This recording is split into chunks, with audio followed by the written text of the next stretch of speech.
As we navigate the midpoint of 2025, a chilling question hangs heavy in the air. Are we already living through the early stages of a third world war? The world is not embroiled in a single, declared global conflict like those of the 20th century. Instead, we are witnessing something more insidious and complex. Multiple intense regional wars are raging simultaneously, from the blood-soaked fields of Eastern Europe to the volatile streets of the Middle East. Each of these conflicts acts as a dangerous flashpoint, threatening to pull major world powers into a direct and devastating confrontation. The traditional buffers that once kept regional disputes contained have eroded, leaving a fragile international system teetering on the brink.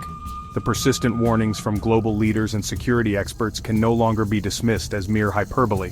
In recent weeks, Russian officials have issued stark ultimatums, explicitly mentioning the possibility of a World War III if Western support for Ukraine continues. President Putin himself has pointed to the conflicts in Ukraine and the Middle East as potential triggers for a wider conflagration. This sense of dread is not confined to the halls of power.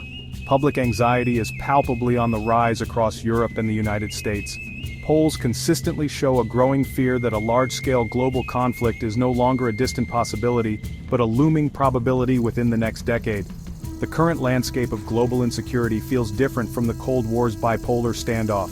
Today's world is multipolar and chaotic, characterized by a web of interconnected crises. A skirmish in one part of the world can have immediate and cascading effects across the globe, amplified by instantaneous communication and deeply integrated economies. The sense of a shared global order, however imperfect, is fracturing. What we are experiencing is less a singular event and more a systemic breakdown, a slow-motion unraveling of the post-Cold War peace. The threads of international cooperation are fraying, replaced by suspicion, competition, and open hostility. This is why the question of a third world war is so pertinent. It is not just about the number of active wars, but about their nature and the actors involved.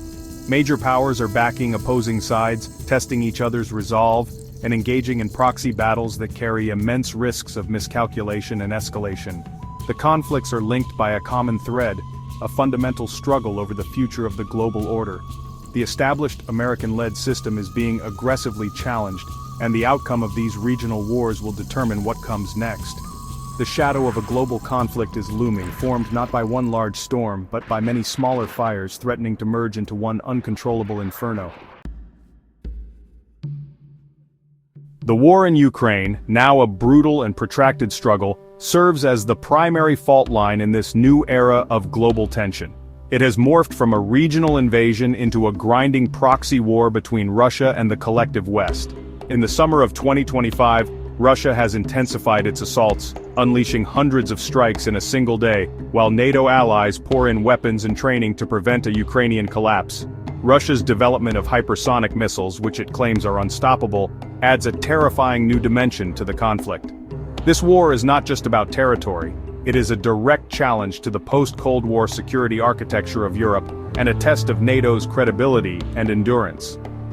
Meanwhile, the Middle East is engulfed in its own vortex of violence, which began with the Hamas attack of October 7, 2023.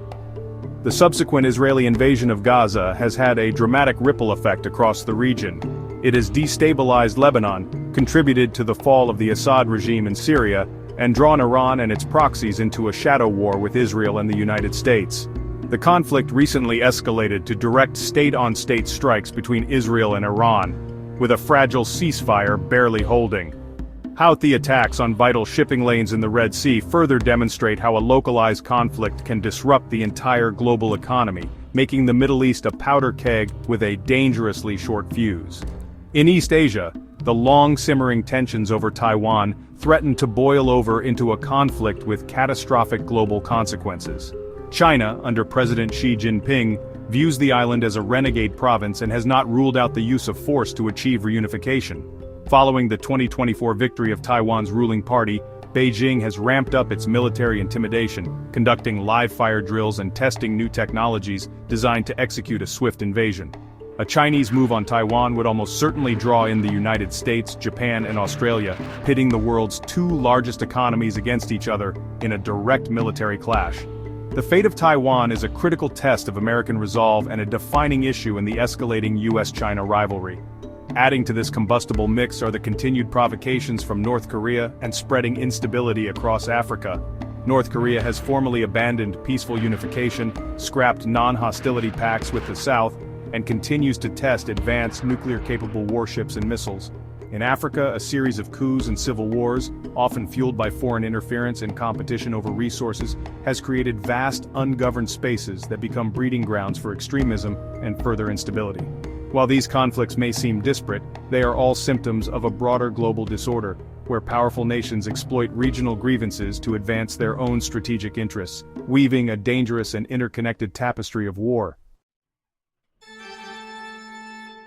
The current wave of global conflicts is not happening in a vacuum. It is driven by a profound and historic shift in global power. For decades, the world operated under a unipolar system dominated by the United States and its allies. That era is decisively over.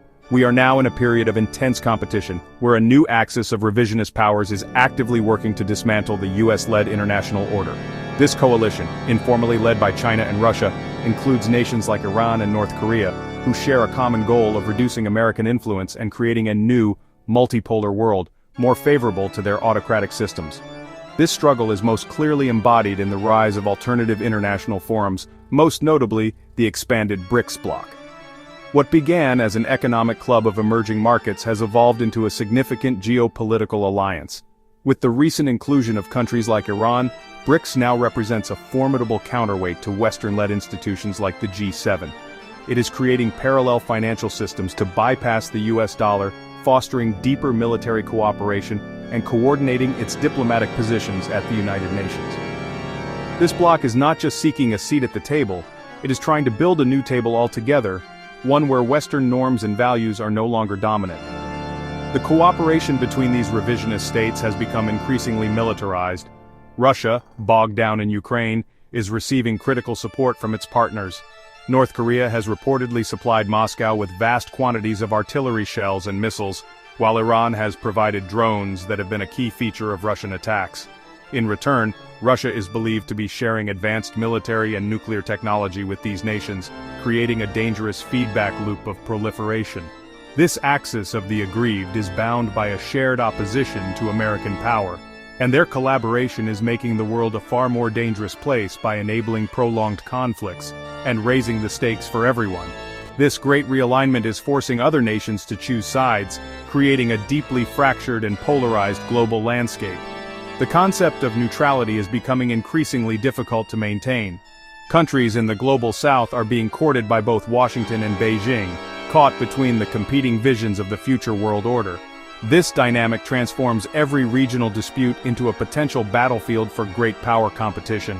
The interconnectedness of these new alliances means that a fire starting in the Middle East could easily receive fuel from East Asia, or an escalation in Europe could be influenced by decisions made in Tehran, making diplomacy harder and a world war by proxy a daily reality. The very definition of warfare is changing before our eyes. While conventional battles with tanks and soldiers still rage in places like Ukraine, they are now just one part of a much broader multi-domain conflict. This is the era of hybrid warfare, where the lines between war and peace are deliberately blurred. Hostile actions are carried out below the threshold of traditional armed conflict, using a sophisticated toolkit of sanctions, cyber attacks, disinformation campaigns, and political subversion. Nations can now attack an adversary's critical infrastructure, sow social division, and interfere in elections without firing a single shot, making it difficult to formulate a proportional response. This new battlefield extends from the depths of the sea to the vacuum of space. China has recently unveiled deep-sea cable cutters, a technology that could be used to sever the internet connections that form the backbone of the global economy. At the same time, the militarization of space is accelerating, with major powers developing and deploying anti-satellite weapons that could cripple an opponent's communication and navigation systems. Drones, once a niche technology, are now ubiquitous, used for everything from surveillance to precision strikes. This technological evolution of conflict means that every citizen, every company, and every part of our infrastructure is now on the front line. In response to this volatile environment, countries around the world are arming themselves at a rate not seen since the height of the Cold War. Global military spending shattered records in 2024, exceeding $2.4 trillion as nations rush to modernize their armies and stockpile advanced weaponry. Russia is churning out ammunition at a pace that far outstrips NATO, while China is engaged in the largest naval buildup in modern history. This is not just a quantitative arms race but a qualitative one, focused on next-generation technologies like artificial intelligence, hypersonic weapons, and autonomous systems that could fundamentally alter the character of war. This frantic rearmament is creating a paradox of security. As individual nations build up their defenses to feel safer, they make the entire world more dangerous. The proliferation of advanced weapons increases the risk of miscalculation and makes any future conflict far more destructive. Furthermore, as U.S. security guarantees appear less certain in this chaotic world, allies like South Korea and Japan are openly debating the development of their own nuclear arsenals. This specter of nuclear proliferation is perhaps the most terrifying aspect of the current arms race, as it threatens to undo decades of non-proliferation efforts and dramatically increase the odds of a regional conflict going nuclear. The consequences of this global fragmentation and conflict are not abstract geopolitical concepts. They are being felt in the daily lives of people everywhere. The interconnected wars have severely disrupted the global economy, unleashing a perfect storm of inflation, energy crises, and food insecurity. The war in Ukraine and sanctions on Russia sent energy and grain prices soaring, while Houthi attacks in the Red Sea forced global shipping to take longer, more expensive routes. This turmoil chokes supply chains, raises the cost of goods, and pushes millions into poverty, demonstrating how instability in one corner of the world can inflict economic pain across the planet. Compounding the crisis is the near-total collapse of effective diplomacy and international cooperation, the very institutions that were created after World War II to prevent another global catastrophe now appear powerless and obsolete.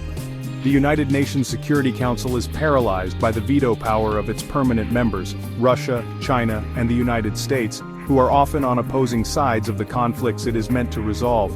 Peace negotiations are virtually non-existent in major conflicts, and arms control treaties that once provided a guardrail against escalation have been systematically dismantled. There is a vacuum of global leadership and a deficit of trust that makes peaceful resolution seem all but impossible. This breakdown of the international system places the world at a historic crossroads. The current trajectory is one of escalating rivalry, deepening mistrust, and the normalization of war as a tool of statecraft. If this path continues, the collection of regional wars could easily coalesce into a larger, more direct confrontation between major powers, a conflict that would be far deadlier than anything humanity has ever experienced. The risk is not necessarily a formal declaration of World War III, but a descent into a state of perpetual, globalized conflict fought on multiple fronts, both physical and digital, with no clear end in sight. To avoid this catastrophic future, a fundamental shift is required. The world must find new avenues for dialogue and de-escalation, even among bitter rivals. Great powers must rediscover a shared interest in global stability, recognizing that issues like climate change, pandemics, and economic collapse cannot be solved amidst a global free-for-all. This will require visionary leadership, a willingness to compromise, and a revitalization of international institutions. The choice is stark. Either we find a new way to manage our differences and cooperate on shared threats, or we will continue our slide into a darker, more violent era that future historians may well label the Third World War.